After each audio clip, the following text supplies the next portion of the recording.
This dryer, SmartServices Enabled.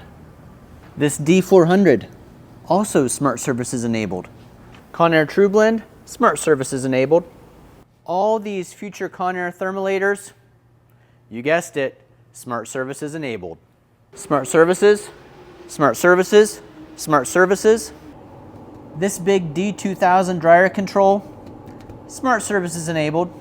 So what does it mean if you see that SmartServices Enabled sticker on your Smart FLX conveying control, your dryer, your mobile dryer, your blender, or any other piece of Conair equipment? It means that that piece of equipment's already SmartServices ready. It's got the internal components necessary to feed data to the cloud for Conair's SmartServices IIoT platform.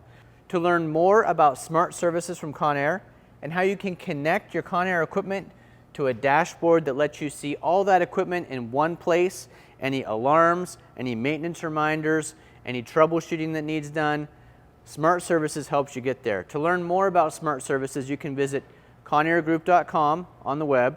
You can email us at info@ConairGroup.com or reach out to your local sales rep. They'll be happy to give you a demonstration of what SmartServices is and how it can help you as a plastics processor.